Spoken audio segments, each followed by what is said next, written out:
யோகிராம் சுரத்குமார். ஜெயகுரு ராயா. வணக்கம் யோகி அன்பர்களே. தண்ணீரை ஊற்றுவதற்கும் எண்ணெயை ஊற்றுவதற்கும் உள்ள வித்தியாசம் உங்களுக்கு தெரியுமா? இது வெறும் அறிவியல் அல்ல, பகவான் காட்டும் மிகப்பெரிய ஆன்மீக ரகசியம். நாமம் சொல்ல தொடங்கினாலே தேவையில்லாத சிந்தனைகள் எல்லாம் நம் மனதை சிதறடிக்கிறதா? உண்மையான பக்திக்கு மனம் எப்படி இருக்க வேண்டும் என்பதற்கு பகவான் யோகிராம் சுரத்குமார் அவர்கள் சொல்லும் இந்த ஆழமான உதாரணத்தை கேளுங்கள். ஒரு பாத்திரத்திலிருந்து மற்றொரு பாத்திரத்திற்கு எண்ணெயை ஊற்றுவதைப் போல தடையே இல்லாமல் சிறிதும் இடைவெளியின்றி தொடர்ந்து நாமம் ஜபிக்கப்பட வேண்டும். தண்ணீரை ஊற்றினால் அது சிதறும், ஆனால் எண்ணெய் தாரை எவ்வித சிதறலுமின்றி தடையின்றி விழும் அல்லவா?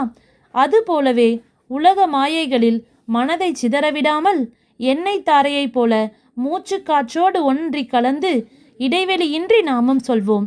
யோகிராம் சுரத்குமார், யோகிராம் சுரத்குமார், யோகிராம் சுரத்குமார். ஜெயகுரு ராயா. நன்றி அன்பர்களே. சர்வம் யோகிராம் சுரத்குமார் அர்ப்பணமஸ்து.